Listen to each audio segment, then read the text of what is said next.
Now you stick with... Entonces saída.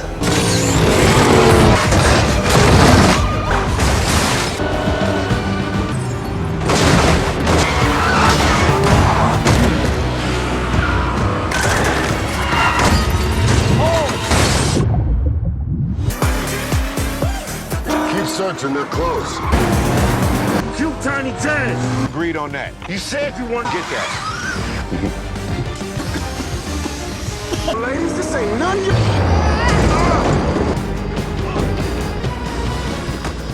The wheel. Oh, shit, what happened? That was awesome. They're stealing our truck.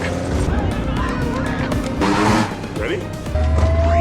You're a supercomputer. That is not a... The road will be down to 2.5. Dom, Letty. For being remote controlled, there's a bomb on... Sorry, Captain America, can't let you do that.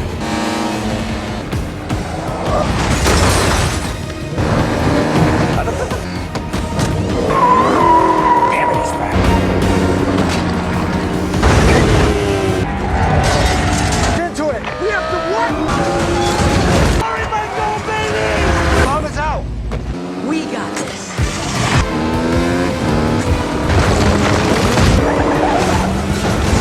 Their images have been fed by Slugger family, so don't go.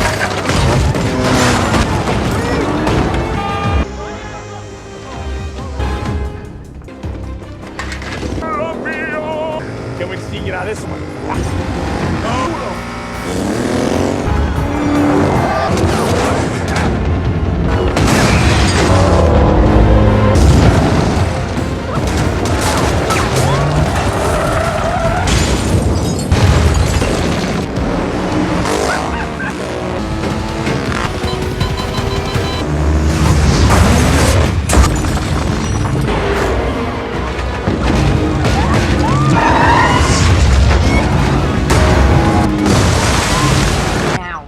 I got it. Through your phone. That should jam it.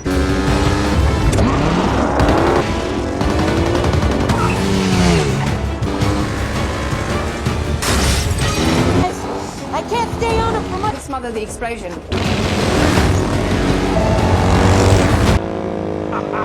I lost him. He's gone.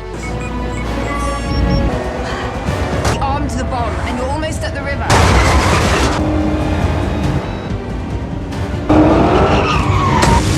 15 seconds. Get out of there. You've done everything. 4.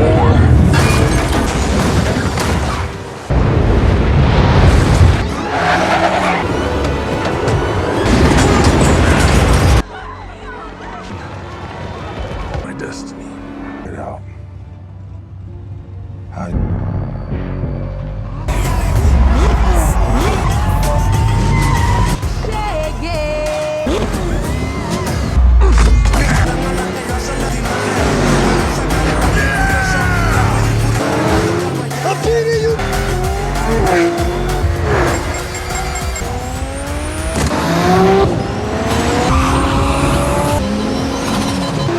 Eeny, meeny, miny.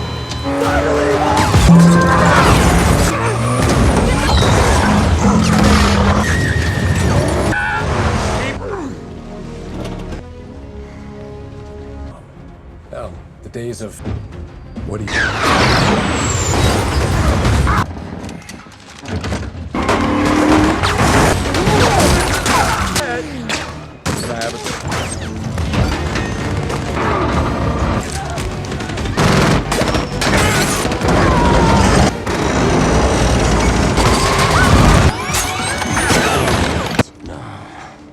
That's pretty awesome. Was it everywhere?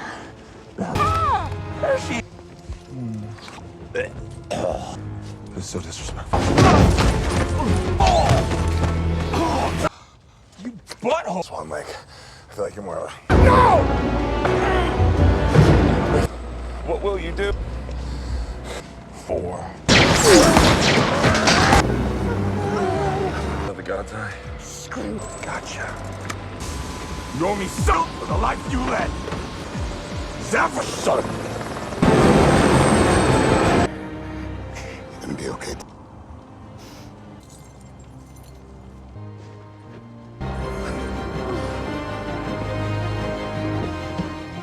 Her son.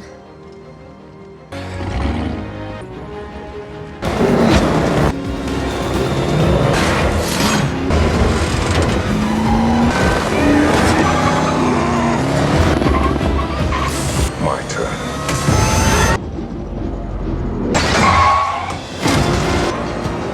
You good? Dom, you got Driving lesson.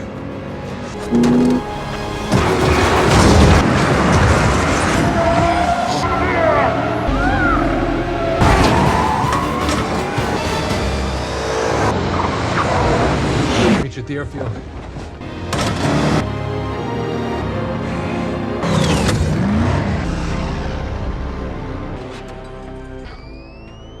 So good to see you again.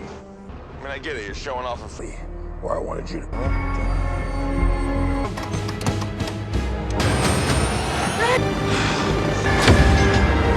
See, that's the problem with having a big family. Dominic, is that your new friend? End up on your side. The way the stink start. For miracles or die more. And I'm gonna take your family.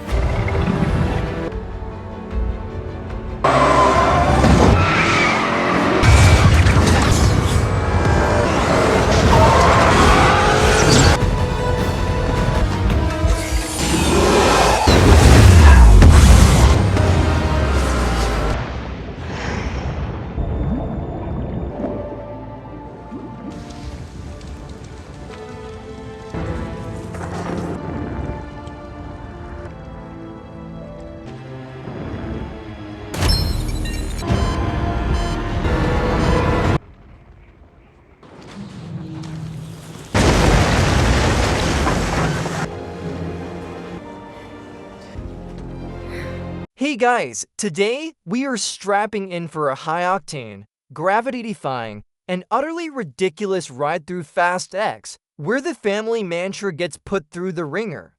If you thought Dom Toretto and his crew had seen it all, well, think again, because the past is about to hit them like a souped-up 18-wheeler. This movie kicks off by rewinding to the Fast 5 vault heist in Rio, but this time, we're seeing it from a different, slightly less victorious angle, through the eyes of Hernan Reyes' son, Dante. He's not just an angry son, he's an artful, flamboyant, and deeply unhinged villain with a flair for chaos, meticulously planning his revenge for the past decade. It turns out, watching your dad get dragged through the streets of Rio in a bank vault isn't something you just get over. He's been biding his time, gathering resources, and, frankly, probably curating a killer villain playlist. If you like this sneak peek, hit the like button and subscribe. It's the best way to support the channel, and let me know you want more.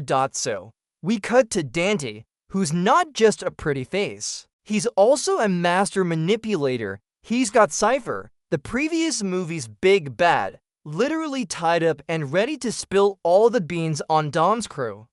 It's a wonderfully theatrical villain moment, complete with Dante practically twirling a non-existent mustache. He's got the intel, he's got the resources, and he's got the fashion sense, which is arguably more terrifying. He reveals his ultimate goal, to make Dom suffer, not just by killing him, but by dismantling his entire world, piece by painful piece. Meanwhile, Dom, Letty, Roman, Tej, Ramsey, and Han are in Rome, completely oblivious to the elaborate trap. Being late for them, they receive a new mission from the agency, spearheaded by Tess, Mr. Nobody's daughter, who's trying to fill her dad's impossibly large shoes. The mission involves stopping a potentially devastating bomb in the heart of the Vatican. It sounds like a typical Tuesday for the Fast family, right? Except this time, it's all a setup. The tension builds, the engines rev, and you just know that something big is about to drop. And it's not just the spaghetti from the dinner table, and boom, just like that, the Rome mission goes sideways. Our heroes arrive to find the device. Isn't a device at all, but a massive, spherical bomb, the kind that looks like it belongs in a Wile E. Coyote cartoon, only with significantly more destructive power. Dante, ever the showman, reveals himself, taunting Dom via speaker. The bomb, a truly terrifying bowling ball of destruction, starts rolling through the ancient, narrow streets of Rome. You can practically hear the ancient cobblestones groaning. In protest, Dom and Letty, being Dom and Letty, immediately leap into action, trying to corral this metallic nightmare. They're weaving through traffic, dodging historical landmarks, and probably narrowly missing a few gelato carts. The sheer scale of the destruction is mind-boggling, as if a giant child decided to play marbles with a city as their playground. Buildings crumble, cars are flattened, and the entire city becomes a giant pinball machine. The visual of that massive sphere just devouring everything in its path is a visceral gut punch. The team tries every trick in their book, from grappling hooks to sheer vehicular force, but Dante is always one step ahead, pulling the strings of his diabolical orchestra of destruction. The urgency is palpable. If this thing reaches the Vatican, it's game over, and a lot more than just ancient architecture will be gone. In a climactic, heart-stopping moment, Dom does what Dom does best. He becomes a human, or rather, car-shaped shield. With milliseconds to spare, he manages to ram the colossal bomb, using his incredible driving prowess and apparently unbendable steel resolve, sending it careening into the Tiber River. The relief is momentary, a fleeting exhale, because the damage is done and the world is watching. Dante's plan, the first phase at least, is a resounding success. The Fast family, always the heroes who save the day, are now branded as international terrorists. The agency, specifically the new, much less understanding head, M, immediately puts out a global warrant for their arrest. Poor Tess is caught in the middle, trying to vouch for her dad's old friends, but bureaucracy, much like Dom's Charger, has a mind of its own. It's a brilliant twist, transforming the usual save the world narrative into a now everyone thinks we're the bad guys dilemma. The team, scattered and framed, is now on the run, hunted by the very people they usually work for. It's a truly precarious position, and you can almost feel the collective gulp from the audience. This isn't just a chase. It's a global manhunt, and Dante is just chilling, probably sipping a fancy cocktail, enjoying the show he's orchestrated. With the world believing they're the culprits, Dom and Letty make the tough call to split from the main group. Dom needs to draw Dante's attention, and Letty, well, she's never one to sit still. The rest of the crew, Roman, Tej, Ramsey, and Han, head to London, hoping to find a way to clear their names, probably by contacting Mr. Nobody, who's conveniently gone missing, leaving a power vacuum and a very confused daughter. It's a classic divide and conquer move, except Dante is doing the conquering. Meanwhile, Dante, basking in his villainous glory, places a massive bounty on Dom's head, broadcasting his face across the dark web.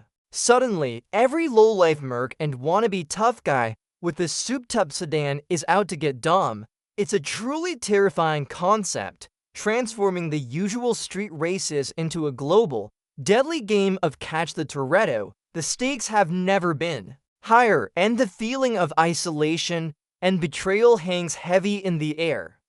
Dom knows he's walking into a trap, but he's Toretto. He'd drive into a volcano if it meant protecting his family, and that's exactly what Dante is banking on.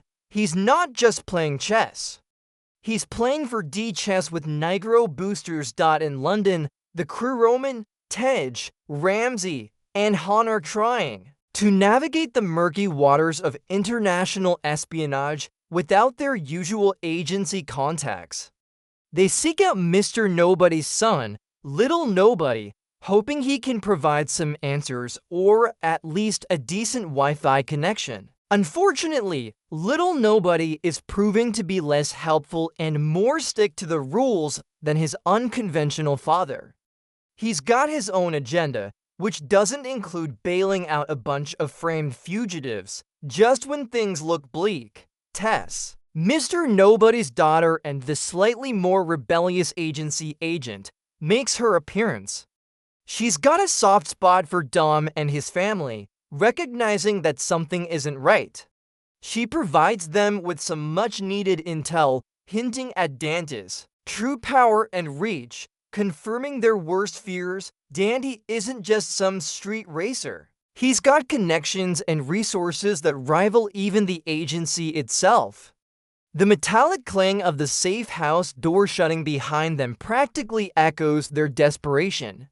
It's a classic Fast family scene, relying on each other, even when the rest of the world has turned its back. The stakes continue to escalate, and the humor, though present, is tinged with a real sense of danger, making us wonder if even their combined skills will be enough. Back in Rio, Dom's journey takes him to Isabel Neves, the sister of his late love, Elena. This scene adds another layer to the already complex tapestry of Dom's life, highlighting the consequences of his past actions. Isabel, a street racer herself, immediately recognizes the danger Dom is in and, perhaps reluctantly, gives him a crucial piece of the puzzle: Dante's deep roots in Rio's criminal underbelly.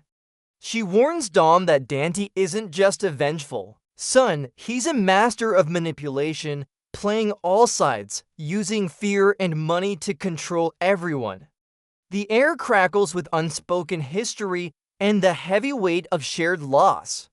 It's a somber moment, a rare pause in the explosions, reminding us of the human cost of these larger-than-life battles. She reveals that Dante has been meticulously planning his revenge, infiltrating criminal networks and building an empire of chaos right under everyone's noses. The sounds of the bustling city fade into the background as Dom absorbs this information. The metallic clang of a nearby shutter closing almost mimicking the tightening grip of realization. He learns that Dante is orchestrating something big, a trap designed specifically for him, using his family as bait. This intel sets Dom on a collision course, forcing him to confront not just Dante, but also the ghosts of his own past choices. Just when Dom is away, thinking he's drawing the fire, Dante ups the ante by going after the most sacred part of Dom's world, his son, Little B. But fear not, because who should arrive but Jacob Toretto, Dom's estranged, but now slightly less evil, brother. He's undergone a bit of a glow-up, sporting a new, slightly less villainous hairstyle, proving that a good haircut can really change your life, or at least your cinematic alignment. Jacob, proving that family truly does stick together, even when they've been trying to kill each other in previous installments, swoops in to protect Little B from Dante's relentless goons. The scene immediately shifts into a frantic escape sequence, with Jacob in full protective uncle mode. It's a delightful change of pace, showing Jacob's character evolution and adding a much-needed, if chaotic, comedic element. The sound of tires screeching and gunshots ringing out becomes the soundtrack to their desperate dash for safety. Jacob's dry wit and Little B's surprisingly calm demeanor make for an entertaining duo, even as they're constantly dodging bullets and explosive devices. This dynamic adds a fresh layer to the family theme, showing that even the black sheep can be heroes when it counts. It's a reminder that even in the most dire situations, a little bit of unexpected heroism can save the day, or at least buy them some time. Dante, always the puppet master, lures Dom into a massive street race in Lisbon, not for glory, but for humiliation. It's a psychological game as much as a physical one. Dom finds himself surrounded by other racers, all of whom are on Dante's payroll, making it a truly unfair fight. The sheer number of vehicles, each a potential weapon, creates a deafening roar of engines and a constant metallic clang of near misses. This isn't a friendly quarter-mile dash, it's a gladiatorial arena on asphalt. Dante, ever the showman, drives a souped-up purple vehicle, taunting Dom with every hairpin turn and near collision. He uses hacked navigation systems and real-time surveillance to manipulate the race, turning Dom's greatest strength, his driving skill, into his biggest vulnerability. The entire city of Lisbon becomes Dante's personal playground, a testament to his immense wealth and influence. He's not just a villain. He's a meticulously organized criminal mastermind. The sequence is a dazzling display of vehicular mayhem, with cars flipping, explosions rocking the streets, and Dom barely escaping Dante's deadly traps. The pace is relentless, leaving no room to breathe, as Dom tries to outmaneuver not just one but dozens of threats, all orchestrated by one incredibly dangerous man. It's a heart-thumping experience, leaving you wondering how Dom will ever get out of this alive. Meanwhile, Letty, who always seems to find herself in the most inconvenient places, wakes up in what looks like the polar opposite of a sunny beach, a high-tech black site prison in Antarctica. Because, of course, where else would you stash international fugitives? And who should she find herself sharing a cell block with but the very person who tried to destroy Dom's family in the last few movies? Cypher. It's an awkward reunion, to say the least, probably somewhere between "I'm going to kill you" and "Can you pass the remote?"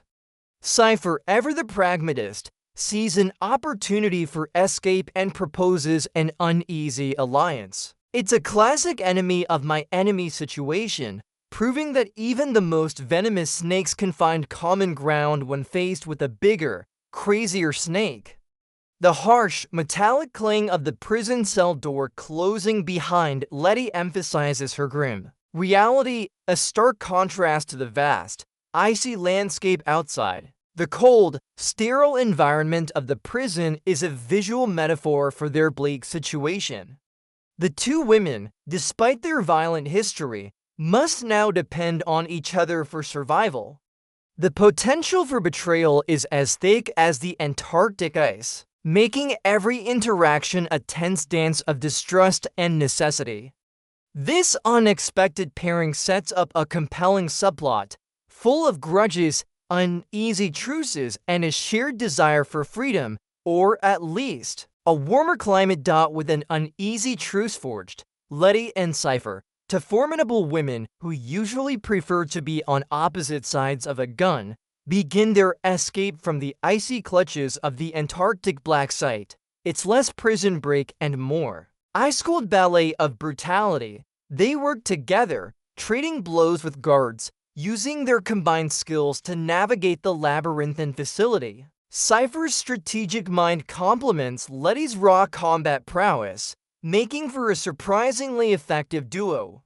The crisp crack of bone on bone and the muffled thuds of guards hitting the floor underscore the brutal efficiency of their fight. The vast, sterile corridors of the prison, illuminated by harsh fluorescent lights, offer little comfort, making their desperate bid for freedom even more harrowing.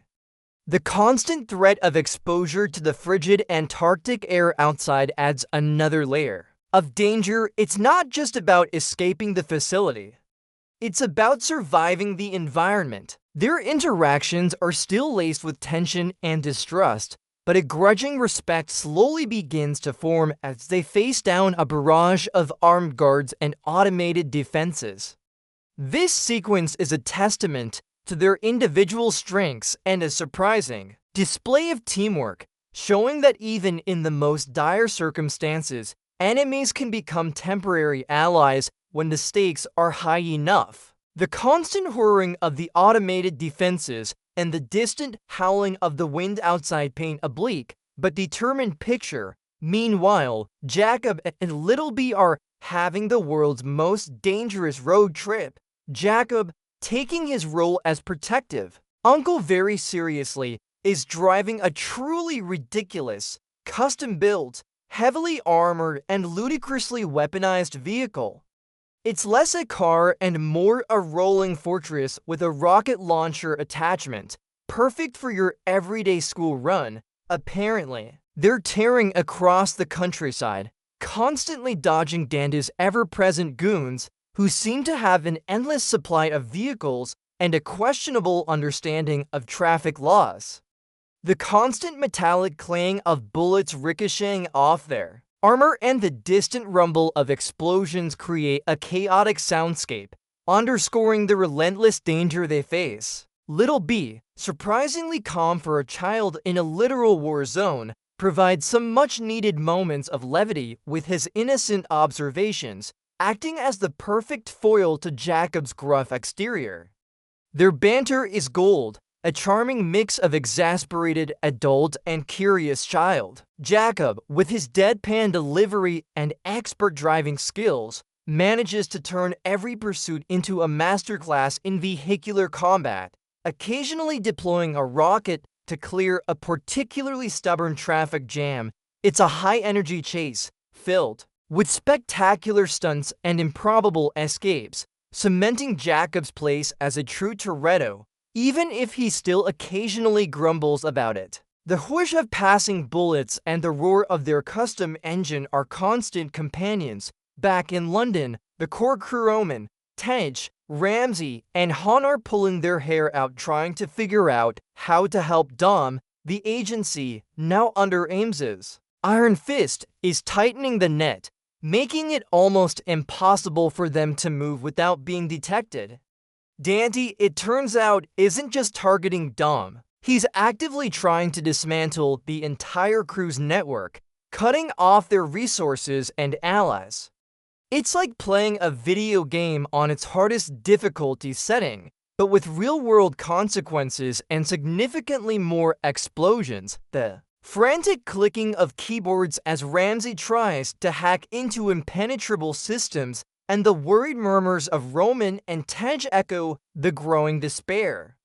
They're constantly on the move, from one safe house to another, feeling the walls close in. The lack of a clear plan, the constant threat of capture, and the knowledge that Dom is out there, essentially alone, weigh heavily on them. Han, ever the stoic, tries to maintain a sense of calm, but even he looks stressed. This sequence highlights the intelligence gathering and logistical challenges of being an international fugitive. It's a reminder that even the fast family can't just drive their way out of every problem. Sometimes they need to outthink their opponents, and Dante is proving to be a formidable chess master. The metallic clang of a coffee cup hitting a table almost sounds like a gong signaling impending doom. Dom, ever the one for dramatic flair, finds himself on a highway that quickly turns into a battleground. Dante, with them now suspiciously by his side, has set up a massive ambush, bringing in not just his own goons, but also agency forces who still believe Dom is the bad guy. It's a double whammy, and Dom is right in the middle of it. But this is Dom Toretto. Remember, he doesn't just drive, he orchestrates vehicular chaos. He attaches his car to a massive truck, and in a move that defies physics, logic, and probably several international driving laws, he uses the truck as a giant wrecking ball, swinging it around to take out multiple attackers. The sheer force of the impact, the squeal of tearing metal, and the explosive bursts of car parts flying through the air are absolutely deafening. It's a ballet of destruction, a symphony of shattered glass and twisted steel. The entire sequence is a masterclass in fast and furious vehicular combat, showcasing Dom's unparalleled skill and his willingness to risk everything. The highway transforms into a gauntlet of explosions and near misses, with Dom's signature charger at its heart. He's not just escaping. He's fighting back, carving a path through the onslaught, proving that even when surrounded, he's still the most dangerous driver on the road. the whoosh of cars flying past and the thud of heavy objects hitting the ground are constant reminders of the danger. Just when you thought things couldn't get any worse, the new, seemingly by-the-book head of the agency, drops the biggest bombshell of all. He was working with Dante all along. It's a betrayal that hits harder than a concrete barrier, explaining why every move Dom and his crew made was countered with such precision. This shocking reveal sets the stage for the film's explosive finale, as all the disparate plot lines converge on a massive, isolated dam. It's the perfect villain layer, offering both a dramatic backdrop and the potential for immense, watery destruction. Dante, Dom, Jacob, Little B, and eventually Letty and Cypher, everyone is heading towards this one location, a ticking time bomb of a battleground. The air crackles with tension, the anticipation of the coming storm almost palpable. The clang of a metal gate closing on a remote access road seems to seal their fates, ushering in the final, desperate confrontation. The sounds of heavy vehicles approaching and the distant rush of water from the dam create an ominous atmosphere. It's clear that Dante has planned this down to the last explosive detail, aiming to deliver a final, crushing blow to Dom and everything he holds dear. The sheer scale of the location and the number of players involved hint at a truly epic and potentially tragic conclusion. The dam showdown begins with a bang, literally. Jacob, in a moment of true heroic redemption, realizes that the only way to save Little B and give Dom a fighting chance is to create a diversion, a rather explosive one at that. He turns his ridiculously weaponized car into a literal missile, crashing it into a swarm of Dante's pursuers in a spectacular, self-sacrificial explosion. The deafening roar of the blast, followed by the sickening crunch of metal and the silent whoosh of flames, marks a truly heartbreaking yet heroic moment. It's a poignant scene, confirming that family, even the kind that tries to kill you in previous movies, runs deeper than any feud. His final, stoic glance towards Dom and Little B before he initiates his final, glorious act underscores the immense weight of his decision. The impact reverberates through the entire structure of the dam, a tangible tremor that hints at the chaos still to come. The loss of Jacob, just as he was becoming a beloved, quirky uncle, is a real gut punch, but it's a necessary sacrifice that propels Dom and Little B forward into the next phase of their desperate escape. The metallic clang of debris hitting the ground and the distant sirens add to the somber, yet action-packed, atmosphere. With Jacob's sacrifice still echoing, Dom and Little B find themselves cornered on the crumbling dam. Dante, ever the meticulous planner, has them right where he wants them. A menacing convoy of his armored trucks closes in, forming an inescapable wall of steel and firepower. The metallic groan of the truck's engines and the incessant clack-clack-clack of their tires on the dam's surface create a suffocating sense of impending doom. The situation seems utterly hopeless, a visual representation of a father trying to shield his child from an insurmountable evil. But Dante isn't done with his theatrical performance.